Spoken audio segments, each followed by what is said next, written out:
Assalamualaikum warahmatullahi wabarakatuh. Salam sejahtera untuk kita semua. Salam sehat, tetap semangat dalam belajar mencari ilmu. Selamat bertemu kembali dalam channel pembelajaran IPA. Semoga di sana adik-adik sementara menanti-nanti pelajaran IPA. Kali ini sebelum kita mulai, kita awali dengan doa menurut agama dan keyakinan kita masing-masing. Semoga adik-adik dapat mengikuti pelajaran hari ini dengan baik. Doa dipersilakan. Doa selesai. Materi kita pada kesempatan hari ini adalah tekanan pada zat padat dan zat cair. Sehubungan dengan latar belakang yang ada di layar kita hari ini. Ini ada tekanan pada zat padat dan juga ada tekanan pada zat cair. Materi ini materi IPA untuk kelas 8 semester genap kurikulum 2013. Bersama Sarita Banteng SPD, Guru SMP Negeri 9 Manado. Baiklah, tujuan pembelajaran kita kali ini yaitu memahami tekanan pada zat padat, dan yang kedua, menganalisis faktor-faktor penyebab tekanan pada zat padat dan zat cair. Jadi, setelah belajar kita akan minimal adik-adik memahami tekanan pada zat padat, kemudian menganalisis faktor-faktor penyebab tekanan pada zat padat dan zat cair. Good. Tekanan pada zat padat. Ini perhatikan, tekanan pada zat padat itu berbanding lurus dengan besar gaya dan berbanding terbalik dengan luas bidang tekan. Semakin besar dorongan atau gaya yang diberikan, maka semakin besar pula tekanan yang dihasilkan. Sebaliknya, semakin besar luas bidang tekan suatu benda, maka semakin kecil tekanan yang dihasilkan. Secara matematik dapat ditulis dalam persamaan berikut. Nah, ini P.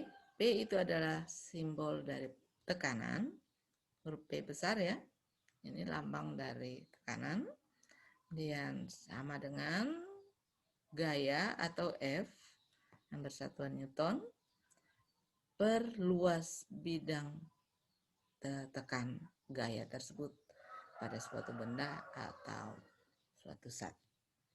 Disimbolkan dengan A atau singkatan dari area yang bersatuan meter bujur sangkar untuk sistem MKS. Perbandingan satuan tekanan. Ini 1 bar itu sama dengan 10 pangkat 5 Pascal. 1 atmosfer sama dengan 101.325 Pascal. Dan kesetaraannya lagi, 1 atmosfer itu sama dengan 160 mm Hg atau 76 cm Hg.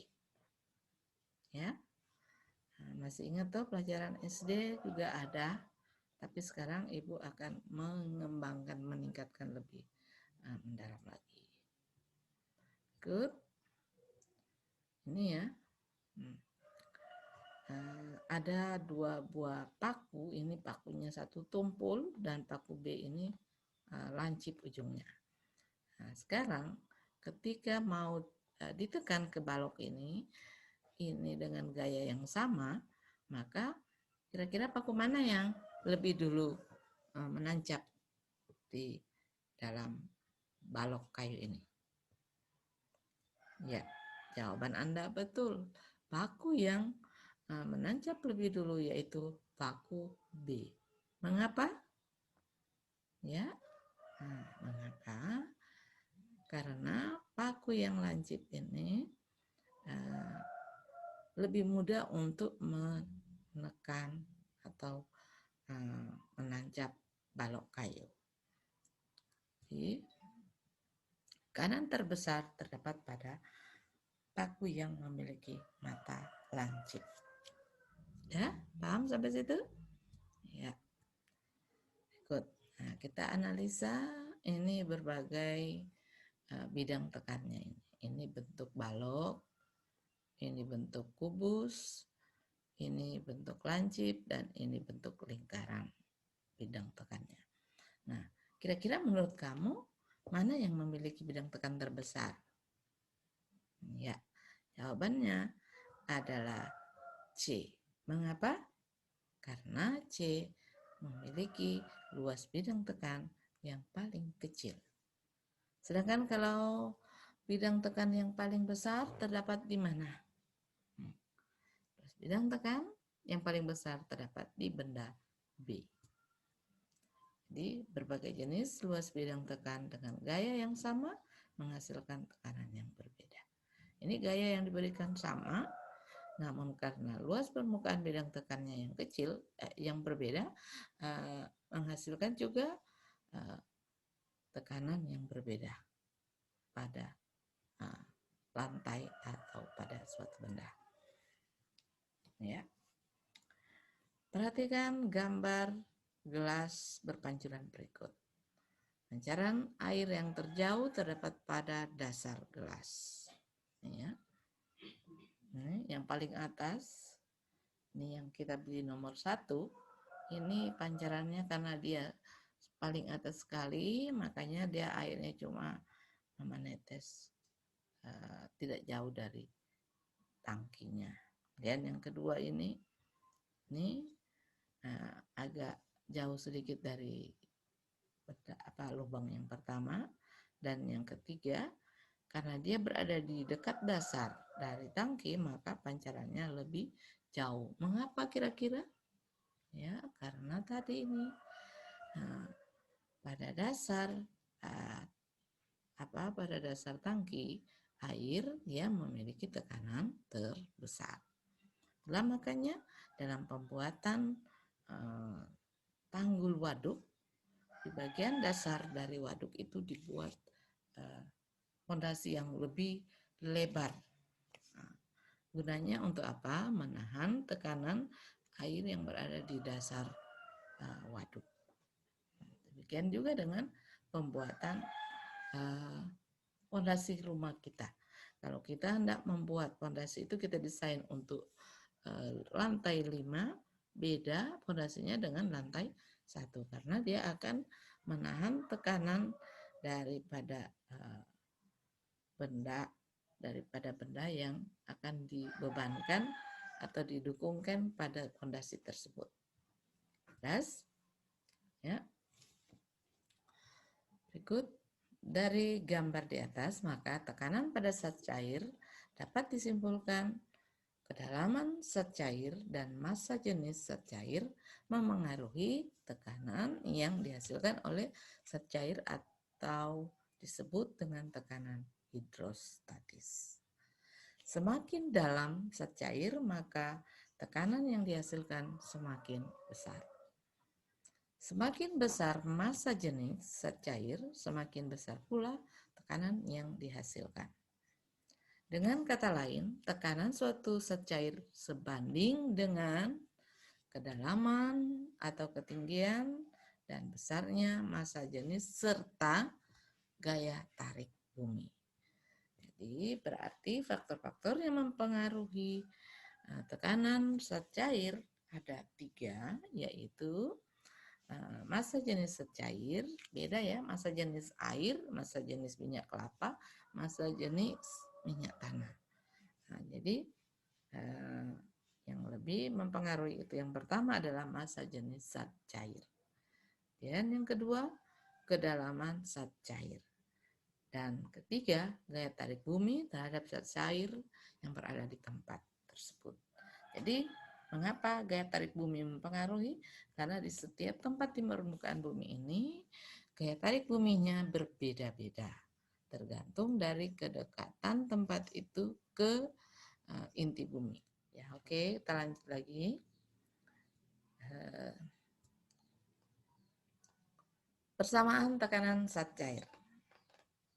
Ini tekanan zat cair, ini disimbolkan dengan pH sama dengan gaya berat atau gaya persatuan luas. Ini karena kita tahu tadi yang pertama,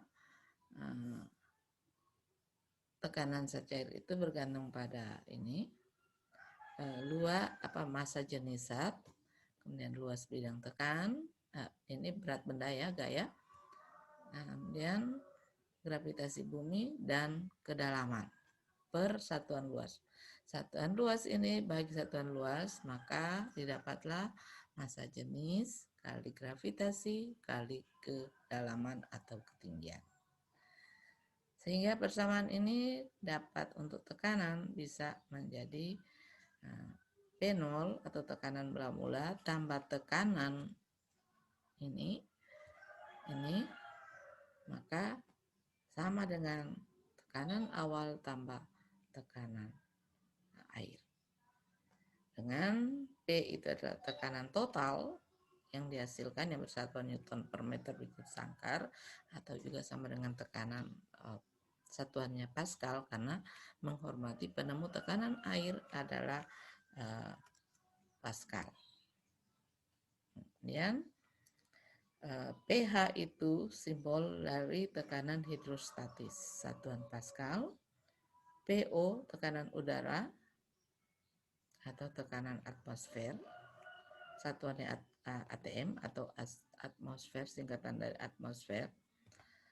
H kedalaman dengan satuan meter. Uji kompetensi. Ibu bertujuan untuk menguji apakah adik memahami pemaparan tadi atau tidak. Yang pertama, mengapa semakin lancip permukaan paku, semakin besar tekanan yang dihasilkan? Ingat penjelasan yang pertama tadi? Ya, silakan dijawab. Yang kedua, jelaskan mengapa air yang berada di bagian bawah tangki, maaf ini terketik A, ini sebenarnya tangki, I ini memiliki tekanan terbesar. Tidak, di dasar tangki memiliki tekanan terbesar. Oke, selamat menjawab, selamat bekerja. Semoga mendapatkan jawaban yang benar. Dan setelah Anda menjawab, kirim balik ya ke guru mata pelajaran supaya kita bisa sama-sama saling mengoreksi. Oke? Sekian pelajaran hari ini. Semoga bermanfaat dalam kehidupan kita sehari-hari, dan salam sehat dan tetap semangat. Sampai bertemu di episode selanjutnya, dan jangan lupa like, komen, dan subscribe serta share bagi Anda. Subscribe bagi Anda yang belum mengklik subscribe, dan kliklah tanda loncengnya. Kemudian share ke teman Anda. Oke, semoga bermanfaat dan kita dapat bertemu kembali di episode selanjutnya. Akhir kata, Assalamualaikum warahmatullahi wabarakatuh, dan sampai jumpa di episode selanjutnya.